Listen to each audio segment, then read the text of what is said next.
ông phụ minh tục máy bóng ôn nâng cây mậtในក្នុងបណ្ដាញសង្គមជាទីរាប់អានឥឡូវនេះខ្ញុំបាទបានដើរមកដល់ស្តង់ខាងមុខមួយទៀតដែលដាក់តាំងបង្ហាញផលិតផលដូចជាតែទីធម្មជាតិអញ្ចឹងសូមជួបជាមួយនឹងម្ចាស់ស្តង់តែម្ដងលោកពូមានឈ្មោះអីហើយមកចេញមកពីខាងណាដែរបាទខ្ញុំឈ្មោះឈុំរដ្ឋាមកពីខាងគៀនស្វាយអូស្រុកគៀនស្វាយខេត្តកណ្ដាលមានផលិតផលអ្វីខ្លះដែរបាទខ្ញុំមាន SPA តែទៀតធម្មជាតិបាទចេញពីសិប្បកម្មខ្ញុំផ្ទាល់តែម្ដងបាទហើយយកមកដាក់បង្ហាញ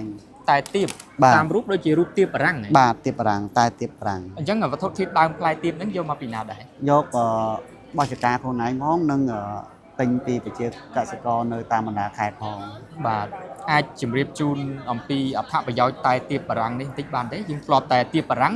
ធ្លាប់តែទុំយើងយកទៅទទួលទានប៉ុន្តែឥឡូវនេះមកសម្ងួតចេញជាទៀបបារាំងវិញអញ្ចឹងបាទចេញជាតែទៀបវិញអញ្ចឹងមានអត្ថប្រយោជន៍យ៉ាងម៉េចខ្លះដែរសម្រាប់តែទៀបបារាំងនេះគឺជំនួយទប់ស្កាត់ជំងឺមហារីកកោសិកាមហារីកនិងជំនួយការគេងលក់បានល្អហើយញ៉ាំទៅ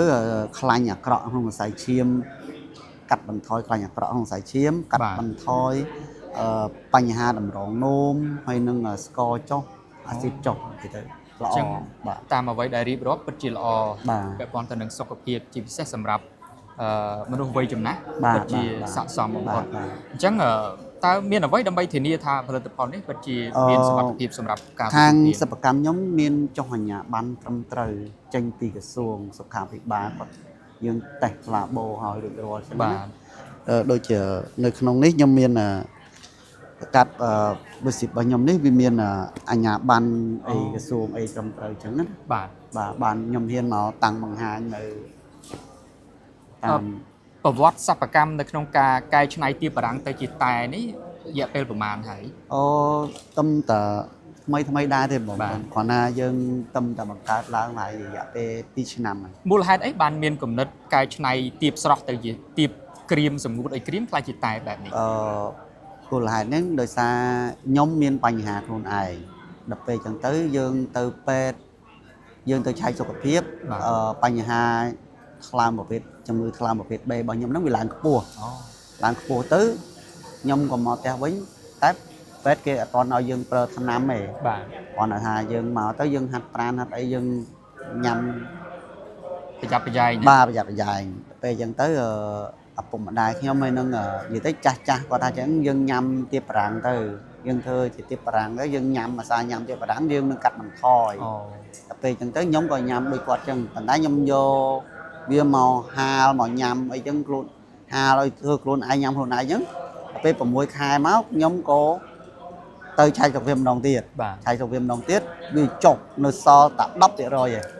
បាទសល់តែ 10% ឯងអញ្ចឹងបានន័យថាទៀបបារាំងនេះអាចចុះអាជំងឺថ្លើមប្រភេទ B របស់ខ្ញុំហ្នឹងវាចុះ 10% ក្រៅពីលឺតាមចាស់ដំណាលហើយសាកល្បងបទពិសោធន៍ដោយខ្លួនឯងផ្ទាល់តើមានការសិក្សាស្រាវជ្រាវណាទេដែលថាទៀបបារាំងនេះពិតជាមានប្រសិទ្ធភាពខ្ញុំទៅហើយខ្ញុំក៏ទៅរៀនពីគេ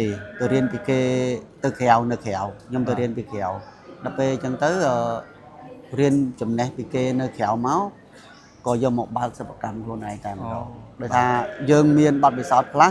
ហើយយើងទៅរៀនពីគេមកខ្លះដើម្បីគប់ផ្សំគ្នាយកមកធ្វើឥឡូវនេះសាធារណជនទូទៅបានស្គាល់ច្រើនទេស្គាល់មួយរយៈនេះស្គាល់ច្រើនដោយថាយើងប្រម៉ូទតាមអនឡាញផងប្រម៉ូទតាម page តាម YouTube ផងអញ្ចឹងណាចឹងគេស្គាល់ច្រើនតែបើថាតាមម៉ាតអីយើងអត់ទាន់ដាក់ទេទទួលការឆ្លើយតបយ៉ាងម៉េចវិញ feedback ពីអតិថិជន feedback គឺល្អបងគេទទួលស្គាល់ថារបស់ខ្មែរល្អហើយញ៉ាំទៅសុខភាពគេល្អអញ្ចឹងណាអានេះខ្ញុំមាន feedback ពីភ្ញៀវដែរអញ្ចឹងគេល្អមកដែរបាទអរគុណច្រើនបាទអរគុណ